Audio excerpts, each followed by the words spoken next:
All right, so as you know, हमने calculus में differential calculus अभी तक देखा. Today we are going to start with integral calculus. अब ये इंटीग्रल कैलकुलस क्या होता है देखते हैं. इंटीग्रल कैलकुलस ये एग्जैक्टली डिफरेंशियल कैलकुलस का अपोजिट ऑपरेशन है. मतलब क्या, मैं आपको थोड़ा सा रिकैप में लेके जाता हूं कि जब हमने डेरिवेटिव्स लिया था तो डेरिवेटिव में एग्जैक्टली हमको करना क्या था. तो द आइडिया वाज दिस. हमारे पास एक वेरिएबल है x जो इंडिपेंडेंट वेरिएबल है. हमारे पास एक वेरिएबल है y जो डिपेंडेंट वेरिएबल है. इसको हम बोलते हैं फंक्शन ऑफ x आल्सो, क्योंकि y ये x की वैल्यू पे डिपेंड करता है. और हमारे पास कोई एक, फॉर एग्जाम्पल ऐसा दिखने वाला एक फंक्शन है, राइट. तो बेसिकली हमें करना क्या था, हमारे पास एक पॉइंट A है. इस A पॉइंट पे हमको देखना था कि what is the rate of change of y with respect to x at point A. y की वैल्यू कैसे चेंज हो रही है विद रिस्पेक्ट टू x, लेकिन कौन से पॉइंट पे, A पॉइंट पे. मतलब आपको dy बाई dx फाइंड करना था एट पॉइंट A. फिर आपने ये करने के लिए क्या किया, you did a very simple thing. आपने बोला कि यहाँ पे एक और पॉइंट ले लेते हैं B. Then you said A पे x की वैल्यू x नॉट है, x0 है. B पे x की value x0 plus delta x है. A पे y की वैल्यू y ऑफ x0 है. और B पे ये है आपके पास at point B you have value of y as y of x not plus delta x. मतलब इस पॉइंट को आपने x0 बोला था, इस पॉइंट को आपने x0 प्लस डेल्टा x ऐसा वैल्यू आएगा. मैंने बताया था डेल्टा x मतलब स्मॉल इंक्रीमेंट, क्योंकि अगर यहाँ पे x की वैल्यू 2 है, यहाँ पे 2.1 है, तो 2.1 को मैं 2 प्लस 0.1 लिख सकता हूँ. तो डेल्टा x मतलब 0.1, small increase in the value of x. तो ये था आपका delta x by the way. और यहाँ पे A पॉइंट पे जो y की वैल्यू थी वो y ऑफ x0 थी, और B पॉइंट पे जो y की वैल्यू थी वो y of x0 plus delta x थी. So at this particular point over here you had value y of x0 plus delta x like this. Okay, right. फिर हमने क्या बोला था इसके बाद, हमने ऐसा बोला था कि हम क्या करेंगे, ये डेल्टा x की वैल्यू को कम करते जाएंगे. तो जैसे जैसे आप डेल्टा x की वैल्यू को कम करते गए, वैसे वैसे ये B पॉइंट जो है ये A पॉइंट के पास में आता गया, पास में आता गया. और एट वन स्टेज B और A कोइंसाइड हो गए. तो आपने बोला कि A और B को जो स्ट्रेट लाइन ज्वाइन कर रही थी, सेकेंड था, मतलब दैट वाज सेकेंड. वही सेकेंड जब B और A पॉइंट कोइंसाइड होंगे तो वो बन जाएगा tangent at A like this. फिर आपने ये बोला था कि जो टेंजेंट है मतलब वो dy बाई dx है, मतलब वो डेरिवेटिव है. कौन से पॉइंट पे, A पॉइंट पे. उसका मतलब क्या था कि A पॉइंट पे y की value with respect to x कैसा चेंज हो रहा है. मतलब मैं अगर x में चेंज करता हूं तो y में क्या चेंज होगा. This was the physical meaning of derivative. मैंने आपको एक दो एग्जांपल बताए थे. एक टेम्परेचर का, मतलब आप घर के बाहर रुके हो, थोड़ा गर्म लगता है, अंदर आते थोड़ा ठंडा होता है. उल्टा भी इमेजिन करो, घर के अंदर थोड़ा ठंडा लगता है, बाहर थोड़ा गर्म लगता है. तो you can any time plot y की जगह पे टेम्परेचर, और बोल सकते हो temperature is a function of x. तो जैसे ही मैं घर के बाहर जाने लगा तो टेम्परेचर बढ़ने लगा. तो किसी भी एक पॉइंट पे how temperature is changing with x is derivative. This is what you learn. मैंने आपको और एक एग्जांपल दिया था, velocity can be a function of x, या फिर velocity can be a function of time as well. तो x एक्सिस की जगह पे आप टाइम एक्सिस लिखोगे, राइट. तो इन शॉर्ट, अगर एक लाइन में बात करनी है तो हम क्या करते हैं, हम x को इतना छोटा कर देते हैं, मतलब x एक्सिस पे जो भी प्लॉट करोगे, चाहे वो डिस्टेंस हो चाहे वो टाइम हो, उसको इतना छोटा कर देते हैं कि हमको पर्टिकुलर उस गिवन पॉइंट पे how one quantity is changing with respect to other ये मिलता है. मतलब हमने क्या किया, टुकड़े करते गए हम लोग. पहले डेल्टा एक्स था, फिर कम किया, फिर कम किया, फिर कम किया. मतलब we are dividing that interval into smaller and smaller and smaller and smaller interval. तो that was the idea behind differential calculus, derivative. अब इसका एग्जैक्टली उल्टा होता है इंटीग्रेशन, राइट। तो अब इंटीग्रेशन में हम क्या करेंगे, मैं आपको एक सिंपल से एग्जांपल से समझाता हूं। ओके, तो देखो अब ऐसा करेंगे, बात वही है कि y एक्सिस पे मैं जो भी प्लॉट करूंगा वो डिपेंडेंट वेरिएबल होगा, x एक्सिस पे मैं जो भी प्लॉट करूंगा वो इंडिपेंडेंट वेरिएबल होगा। तो मैं ऐसा करता हूं कि x एक्सिस की जगह पे मैं टाइम लिख देता हूं और y एक्सिस की जगह पे मैं डिस्टेंस स्पीड लिख देता हूं, velocity, speed. Now the question is, let us take a real life example. हमारे पास एक गाड़ी है विच इज मूविंग। अब हो सकता है उसका स्पीड कांस्टेंट हो सकता है नहीं भी हो। अगर स्पीड कांस्टेंट होगा, वेलोसिटी कांस्टेंट होगा, मतलब वो गाड़ी कंटिन्यूअसली एक गिवन स्पीड पे चल रहा है।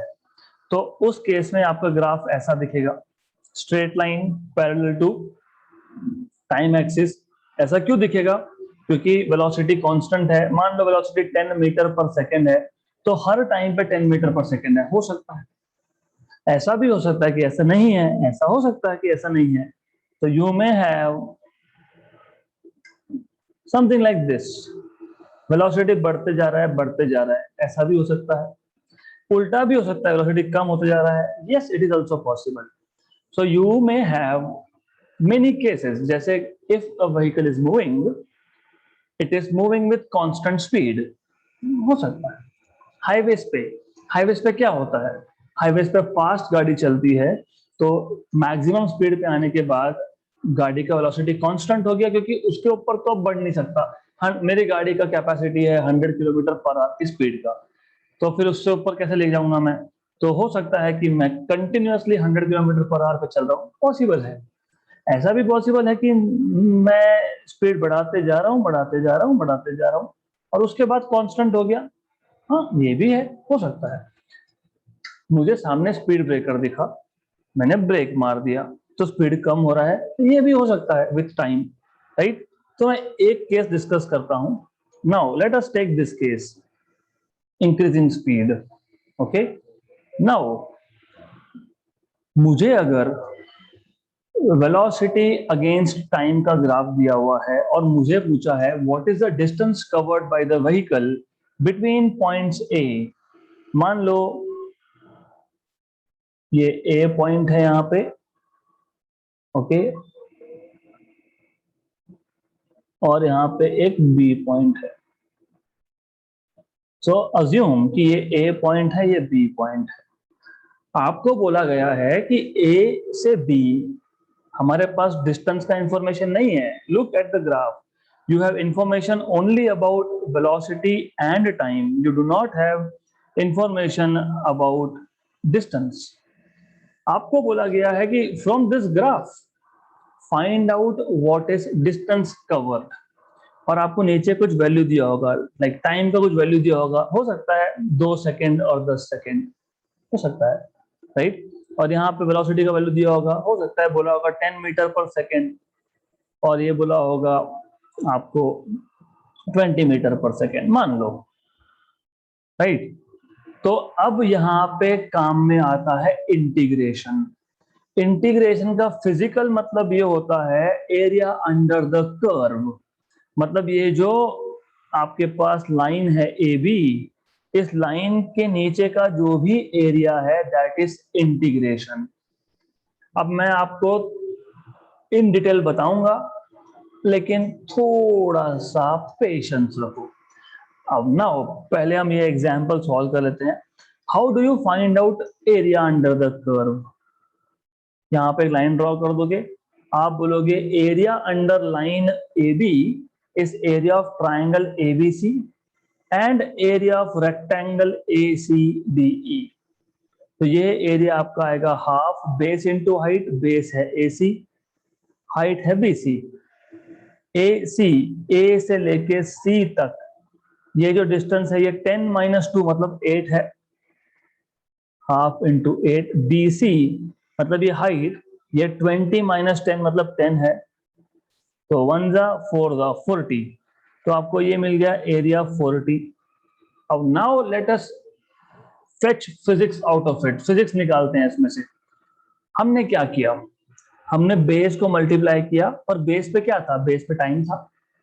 हाइट से मल्टीप्लाई किया, लेकिन हाइट पे क्या था, हाइट पे वेलोसिटी था। मतलब जब आप एरिया निकाल रहे हो तो आप टाइम को वेलोसिटी के साथ मल्टीप्लाई कर रहे हो, बट टाइम तो सेकंड में है, वेलोसिटी मीटर पर सेकंड में है, तो कैंसल कैंसल। ओ, मतलब मीटर आया, मतलब ये एरिया हमको एक्चुअली डिस्टेंस बता रहा है। Very good. सो अब नीचे का भी आप निकालोगे, नीचे का तो इजी है, नीचे का तो एक रेक्टेंगल, तो ये 8 नीचे का, मतलब लेंथ इंटू ब्रेड्थ, ये 8 और ये 10, तो 8 इंटू 10 80, तो ये 80 मीटर ऊपर 40 मीटर, मतलब टोटल डिस्टेंस कितना आ गया, 120 मीटर। तो आपने सिर्फ एक लाइन से, और वाई एक्सिस पे देखा वेलोसिटी है, एक्स एक्सिस पे देखा टाइम है, आपने सिर्फ इतनी सी इंफॉर्मेशन से distance covered by vehicle between point A and B find कर लिया। Right, so easy, right, very easy. अब इसमें इंटीग्रेशन कहां पे है, अभी तक नहीं आया है, अभी मैं लाऊंगा उसको। तो first thing is, in physics आप ग्राफ में से बहुत सारा इंफॉर्मेशन निकाल सकते हो, ये पता होना चाहिए। तो velocity time graph, speed time graph आपको देगा distance covered by any object between any two points. So just by looking at this particular graph, okay, just by looking at this particular graph, I was able to find out what is the distance covered between point A and B, right? अब थोड़ा सा इसको करते हैं change.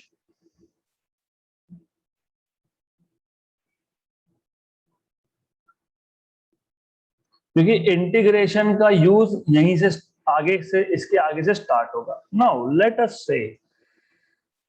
से मेरे पास जो graph है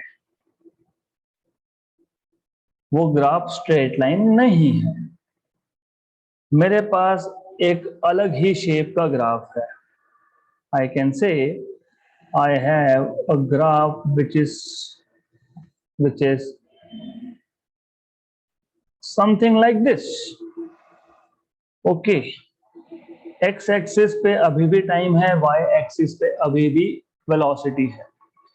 अब मैंने पूछा कि how to find out what is the distance covered between point A and B.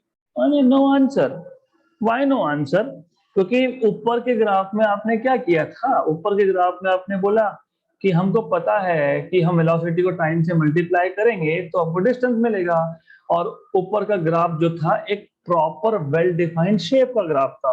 फिर आपने बोला कि नहीं, हमको तो वैसे भी, अगर हमको if we want to find out distance, अगर हमको डिस्टेंस ही फाइंड करना है, तो ये जो लाइन है ए से बी, स्ट्रेट लाइन है, इसके नीचे का अगर मैंने एरिया निकाल लिया, if I find out this area, तो मुझे total distance covered between A and B मिल जाएगा। उसके लिए आपने क्या बोला था, उसके लिए आपने बोला कि चलो इस पूरे एरिया को हम दो पार्ट्स में डिवाइड कर लेते हैं। ऊपर का एक ट्राइंगल है, ट्राइंगल का एरिया निकाल लेंगे, नीचे का एक रेक्टेंगल है, रेक्टेंगल का एरिया निकाल लेंगे, दोनों को ऐड कर देंगे, डिस्टेंस कवर्ड मिल जाएगा। राइट, अब मैंने फंक्शन चेंज कर दिया, अभी स्ट्रेट लाइन नहीं है हमारे पास, ये हो गया प्रॉब्लम क्रिएट। तो हर एक प्रॉब्लम का एक सॉल्यूशन होता है, right? So there is a solution to it. Solution ये है, आप क्या करोगे, आप ये जो ग्राफ है, ओके, अब हम वेल डिफाइंड तो नहीं है, ये जो शेप है ऊपर का, ये वेल डिफाइंड शेप नहीं है, ना ये ट्राइंगल बनेगा ना ये रेक्टेंगल बनेगा। तो क्या करेंगे फिर हम बोलेंगे एक काम करते हैं, what we will do is, हम इस कर्व को, इस पूरे कर्व को छोटे छोटे पार्ट्स में देखेंगे। हम बोलेंगे चलो ठीक है, तो I will start with a very small strip, मतलब छोटे छोटे स्ट्रिप में डिवाइड कर लेंगे। उससे क्या हुआ, छोटे स्ट्रिप में डिवाइड करने की वजह से क्या हुआ, ये जो छोटा स्ट्रिप है ये रेक्टेंगल है, this is a rectangle, rectangle का एरिया निकाल के आता है। मतलब हमने ये किया कि ये पॉइंट अगर एक्स नॉट था, तो जो अगला पॉइंट है जो x not plus delta x है, और डेल्टा एक्स हमने इतना छोटा लिया है सो दैट ये जो ऊपर का कर्व है इसका शेप चेंज ही नहीं हो रहा, तो it is like a rectangle. फिर आप बोलोगे कि हाँ इसका एरिया तो हम निकाल सकते हैं, क्योंकि रेक्टेंगल का एरिया जो है लेंथ इनटू ब्रेड्थ है। This is what you know, okay, this is something that you already know. क्योंकि इस पॉइंट पे इन दोनों लाइंस के लिए x0 और x0 प्लस डेल्टा x पे दोनों केस में y की वैल्यू कांस्टेंट है, मतलब आप फाइंड कर सकते हो। आप ऐसा क्या करोगे, फिर आप इस पूरे ग्राफ को, पूरे के पूरे ग्राफ को स्टार्टिंग फ्रॉम x0, इस पूरे ग्राफ को छोटे छोटे छोटे छोटे स्ट्रिप्स में डिवाइड कर लोगे, और हर एक स्ट्रिप का आपको एरिया फाइंड करते आता है, क्योंकि हर एक स्ट्रिप रफली रफली अप्रोक्सीमेटली रेक्टेंगल है। अप्रोक्सीमेटली बोल रहा हूं मैं, एग्जैक्टली नहीं, अप्रोक्सीमेटली हर एक स्ट्रिप जो है वो रेक्टेंगल है, और रेक्टेंगल का एरिया आपको पता है, राइट। तो अब what you will do now, अब आप क्या करोगे, आप छोटे छोटे स्ट्रिप का, हर एक स्ट्रिप का एरिया निकालोगे, उसको ऐड करोगे, उसको बोलते हैं इंटीग्रेट करना, integration, bringing small small pieces together, साथ में लाना, इंटीग्रेट करना। इंटीग्रेट करने से क्या हुआ, इंटीग्रेट करने से आपको total area between A and B मिल गया। तो सीधी उंगली से घी नहीं निकल रहा था तो टेढ़ा कर दिया। This process is called as integration, okay. तो ये आपको पता होना इसेंशियल है, राइट। तो मैं एक बार वापस रिपीट कर रहा हूं, many times, for example velocity time graph, you can find out by taking area under the curve AB, distance covered, if the graph is velocity मतलब speed against time। अगर ग्राफ एक्सेलरेशन अगेंस्ट टाइम है तो area under the curve will give you velocity, average velocity, average speed, okay, right. तो बहुत बार हम graph के जो curve है उसके नीचे जो एरिया है उस पे से हम यूजफुल फिजिकल इंफॉर्मेशन निकाल सकते हैं। बट समटाइम्स होता क्या है, होता ये है कि आपके पास जो लाइन है, जो कर्व है, वो स्ट्रेट लाइन नहीं है, वो वेल डिफाइंड शेप ही नहीं है, वो ऐसा कुछ कर्व है, राइट। तो क्या करेंगे, फिर हम बोलेंगे चलो एक काम करते हैं, हम इस ए से बी के बीच में हमको इंफॉर्मेशन निकालना था, तो हम ए से बी इस कर्व को छोटे छोटे स्ट्रिप में डिवाइड कर लेंगे, हर एक स्ट्रिप का हम लोग एरिया फाइंड कर लेंगे, और सारे के सारे स्ट्रिप्स के एरिया को हम ऐड कर लेंगे, ओके। तो ऐड करना मतलब इंटीग्रेट करना, साथ में लाना। तो ये सारे स्ट्रिप्स का एरिया हमको दे देगा एरिया अंडर द कर्व, मतलब in case of velocity time graph आपको मिल जाएगा डिस्टेंस कवर्ड। गुड, नाउ अब इसको हम डिनोट कैसे करते हैं, मैं डायरेक्टली नोटेशन पे आऊंगा, बाकी जो पार्ट ऑफ थ्योरी है वो मैं in the form of notes देने वाला हूं, because you, even if you don't know theory, it is okay.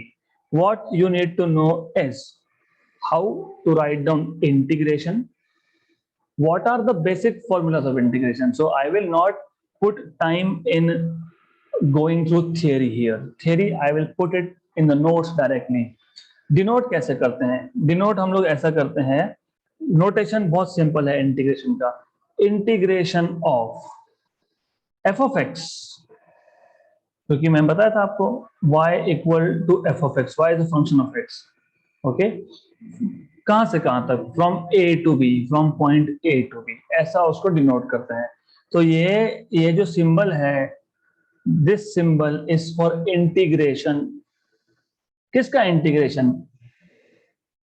y का, मतलब फंक्शन ऑफ x का। Okay, right. बट एक चीज आप भूल गए, हमने जो ये स्ट्रिप लिया था, स्ट्रिप के छोटे छोटे पीसेस किए थे, वो पीसेस कौन से एक्सिस के अलोंग थे? टाइम एक्सिस, मतलब एक्स एक्सिस। तो dx, तो डिनोट कैसे करते हो इंटीग्रेशन को? Integration f of x dx। क्योंकि आपने x एक्सिस के, मतलब यहाँ पे x0 लिया, अगला पॉइंट x0 प्लस dx लिया, राइट। तो इसलिए आप लिखते हो integration over function f of x dx। This is how you denote it. अब क्योंकि हमारे पास x एक्सिस पे टाइम है, तो मैं इसको कैसे लिखूंगा? Integration a to b f of t dt। क्योंकि मैंने x एक्सिस की जगह पे टाइम लिखा है, इसके लिए सिंपल। या फिर आप ऐसा भी कर सकते हो, आपको पता है कि y एक्सिस आपके पास v है, तो v dt भी लिख सकते हो।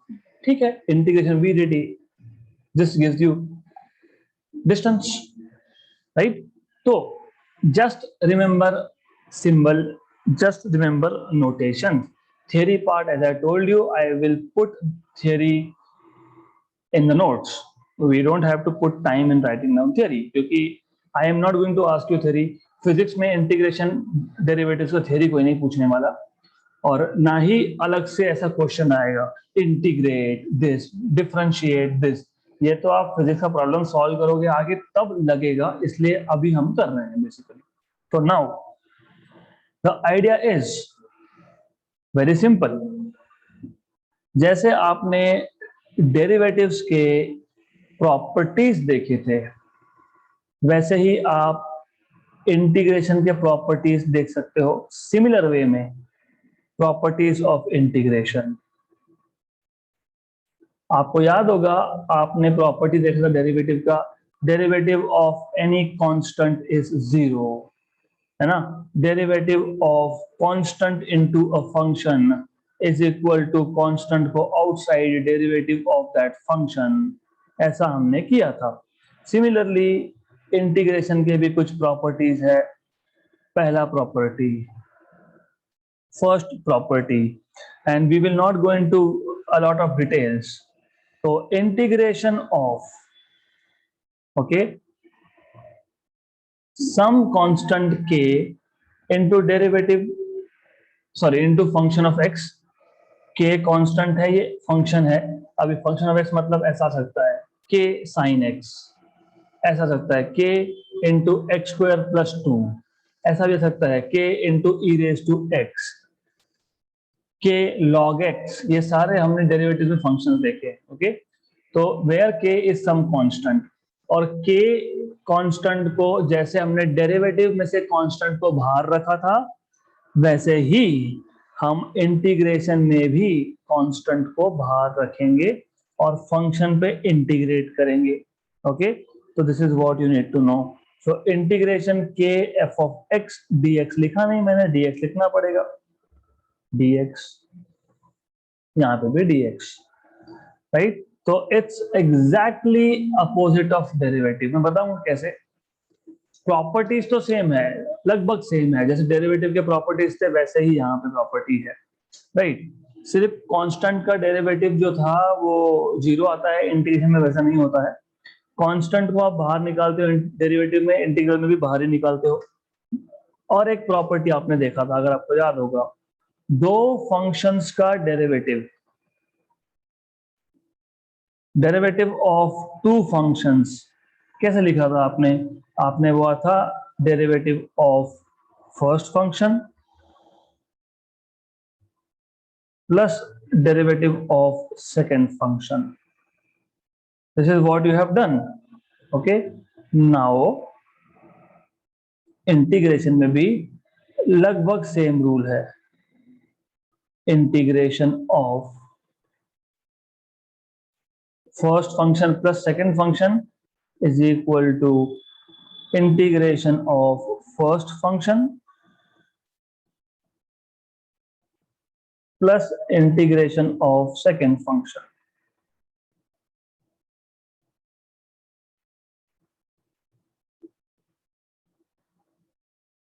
Okay, so this is property 2.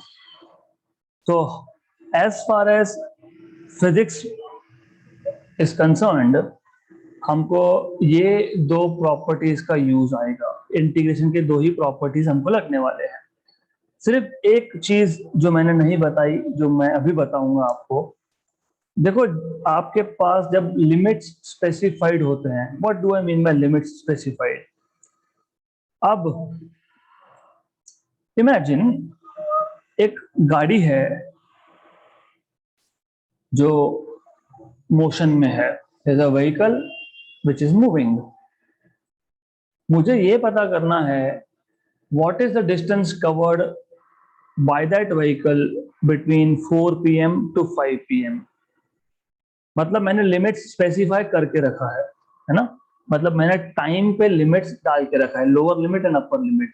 मतलब जब मैं इंटीग्रेट करूंगा तो मैं क्या बोलूंगा? Distance covered is integration VDT। ये VDT कैसे आता है मैंने अभी अभी आपको बताया, बिटवीन 4 PM to 5 PM। जब इंटीग्रेशन पे लिमिट्स लिखे होते हैं ना, इसको बोलते हैं definite integral. Definite integral, okay. जब लिमिट्स लिखे नहीं होते, मतलब you don't know limits, okay. आप बोलोगे कि यहाँ पे हमें डिस्टेंस निकालना है from a graph by integrating, but time is not specified. आपको लिमिट्स दिए ही नहीं है, they are not telling you between which points. आपको नहीं बताया कि कौन कौन से पॉइंट्स के बीच में आपको इंटीग्रेट करना है। इसको हम लोग बोलते हैं इनडेफिनाइट इंटीग्रल। तो जब लिमिट्स मिसिंग हो, जब लिमिट्स दिए नहीं हो, जब आपको बताया नहीं हो कि इस वैल्यू से इस वैल्यू तक आपको इंटीग्रेट करना है, उसको बोलते हैं इनडेफिनाइट इंटीग्रल। Indefinite integral. और जब आप इनडेफिनाइट इंटीग्रेशन करते हो तो यहां पे एक कांस्टेंट ऐड करना पड़ता है, तो x plus c, some constant, right. So ज्यादा डिटेल्स आप मैथ्स में सीखोगे, तो I will not go into further details. सिर्फ याद रखना कि जब लिमिट्स स्पेसिफाइड हो, जैसे अपर लिमिट आपका हो गया T2, नीचे का हो गया T1, some values of time, time का कुछ वैल्यू होगा, सम वैल्यू 4 से 5, 5 से 6, 2 से 10, 10 से 15, जो भी होगा। जब आपको लिमिट्स स्पेसिफाई किया है, हाँ इस टाइम से इस टाइम तक ही हमको डिस्टेंस देखना है, उसके आगे गाड़ी चलते ही जा रहा है, आई डोंट केयर। हमारे पास एक व्हीकल है,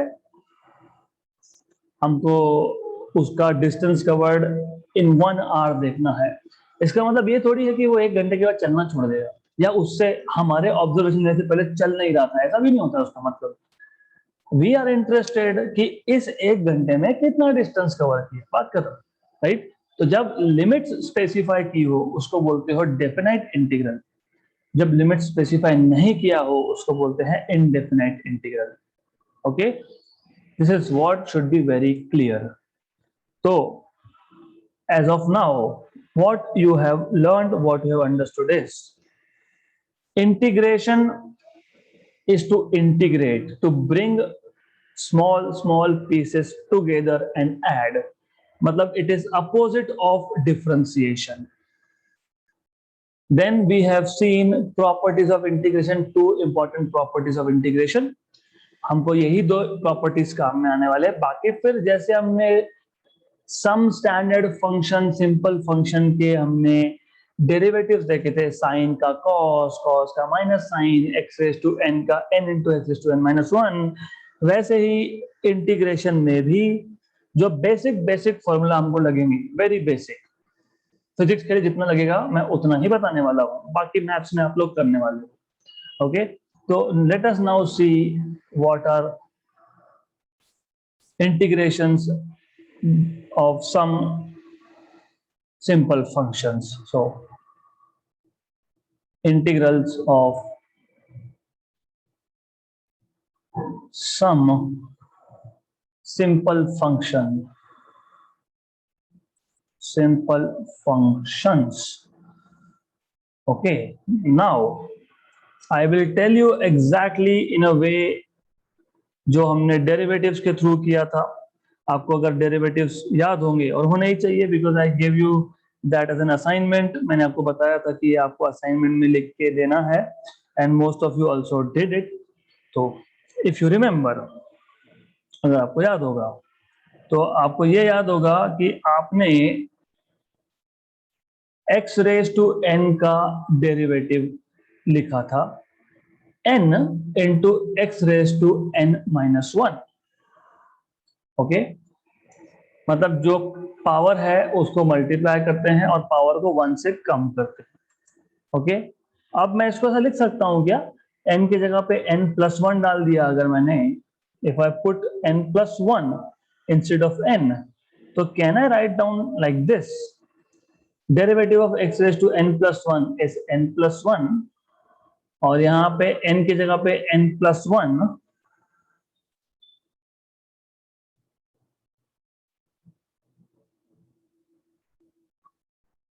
n+1 -1, राइट। मतलब ये आ गया आपका n+1 x raise to n। मैं अभी डेरिवेटिव पे ही हूं, मैं इंटीग्रेशन पे आया नहीं हूं, I am still at derivative, right. Good good. तो एज आई टोल्ड यू कि डेरिवेटिव और integral exactly opposite to each other होता है, राइट। तो अगर x रेज टू n+1 का derivative n+1 into X raise to n है, तो what I can do is, मैं ऐसा कर सकता हूं, मैं क्या करूंगा, ये n+1 तो कांस्टेंट है, उसको यहां ले आऊंगा, डिवाइड कर दूंगा। तो मैंने डिवाइड कर दिया, ओके, और डेरिवेटिव को हटा दिया, मतलब ये जो dx है, ये dx को यहां ले गए, और जो डेरिवेटिव था उसको हटा दिया, उसकी जगह पे लिख दिया इंटीग्रेशन। तो बन गया फॉर्मूला इंटीग्रेशन का।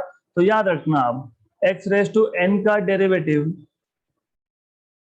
x रेज टू n का डेरिवेटिव होता है n into X raise to n minus 1। x raise to n का इंटीग्रल होता है x raise to n+1 upon n+1।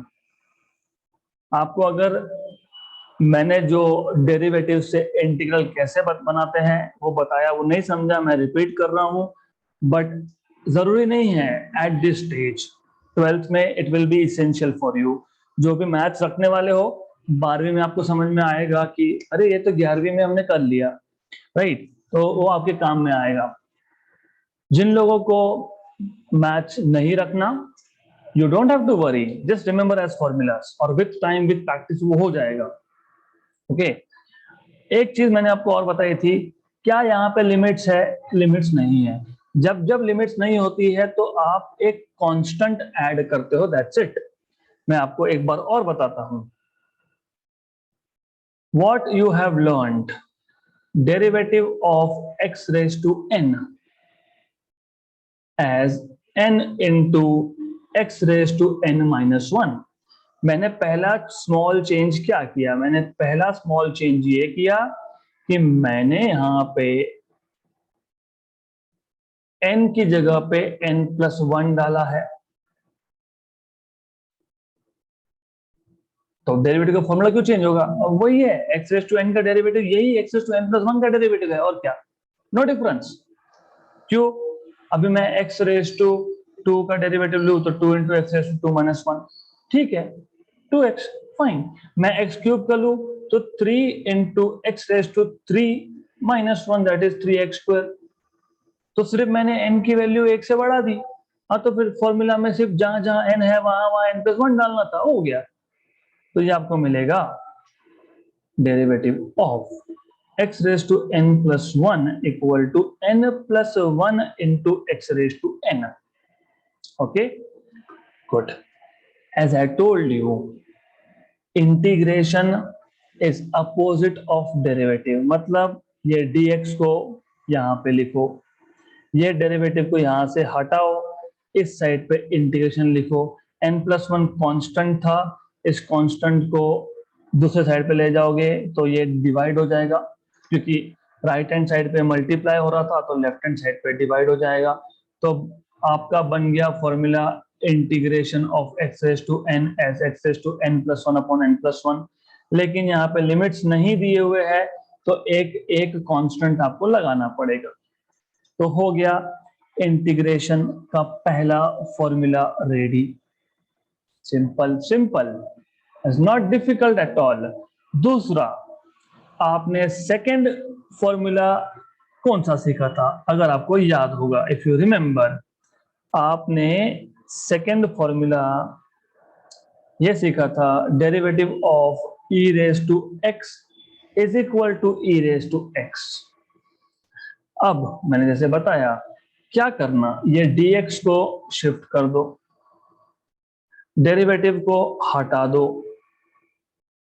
और राइट हैंड साइड पे इंटीग्रेशन लिख दो, तो हो गया integration of e raise to x dx। This is e raise to x plus constant. Okay, तो even if you remember this as formulas, it is perfect, no problem at all, no issues at all. Then अगर आपको याद होगा, derivative of log of x आपने लिखा था 1/x। Okay, तो अब इसको आप ऐसा चेंज कर सकते हो, आप इस dx को यहाँ पे लिख सकते हो, ये डेरिवेटिव यहाँ से हटा दो, यहाँ पे आप इंटीग्रेट कर दो, तो आपको मिल जाएगा integration dx by x as log of x plus c। So this is what you can have. Simple, extremely simple. Okay, then next, अगला formula that you must have learned is, आपको याद होगा, and by the way, this is what I did not tell you, I must have told you, मैं अभी बता देता हूँ। आपको याद होगा, आपने डेरिवेटिव ऑफ sin x लिखा था, डेरिवेटिव ऑफ sin x लिखा था cos x, derivative of cos x आपने लिखा था sin x माइनस के साथ, फिर आपने डेरिवेटिव ऑफ tan x लिखा था, if you remember that was sec square x, और इसके बाद आपने डेरिवेटिव लिखा था cot का, that is minus cos x square x, if I am not wrong. Okay, फिर आपने डेरिवेटिव लिया था, आई मीन दो तीन फंक्शन और थे, जैसे sec x था, इसका डेरिवेटिव था sec x tan x,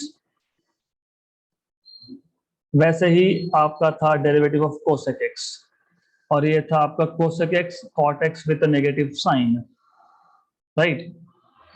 what you need to do is observations.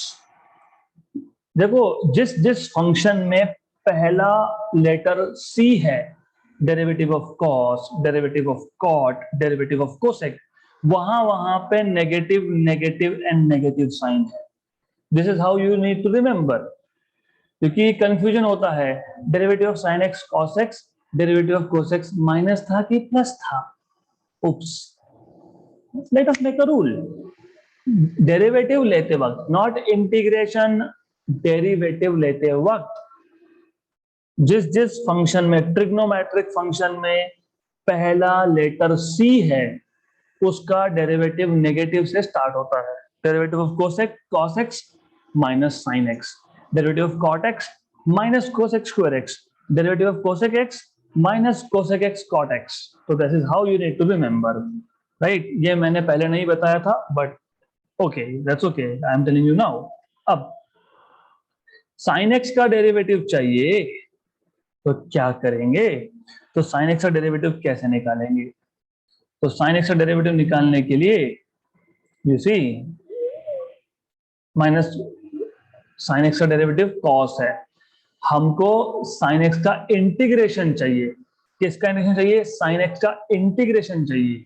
तो साइन एक्स का इंटीग्रेशन चाहिए, मतलब ये dx को यहाँ पे लिख दिया, ये डेरिवेटिव हटा दिया और यहाँ पे इंटीग्रेशन की साइन डाल दी।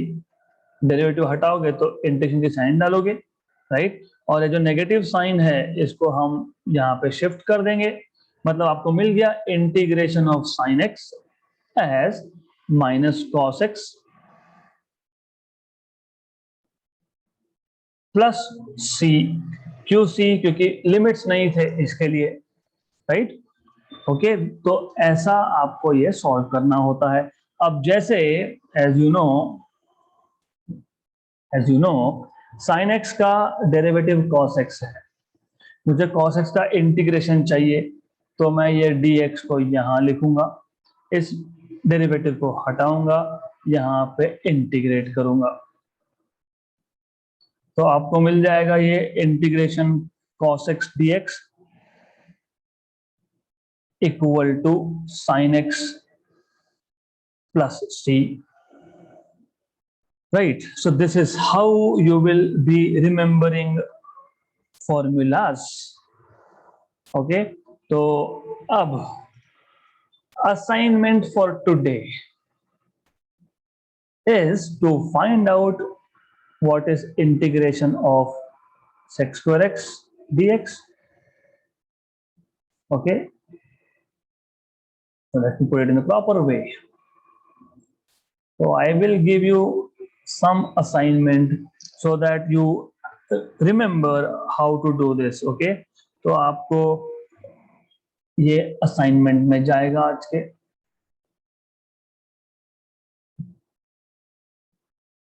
आई am not telling you to derive things, आपको अगर किसी बुक से रेफर करके लिखना है चलेगा, आप जब लिखते हो तो याद रहता है, that the only purpose. Find out what is integration of cosec square X DX. Okay, find out what is integration of sec x tan x dx. Find out what is the formula for integration of cosec x cot x dx. This is what you're supposed to do. Okay, तो आप आज इतना करोगे तो कल हम इस पे प्रैक्टिस कर लेंगे इंटीग्रेशन की। So that's it for today.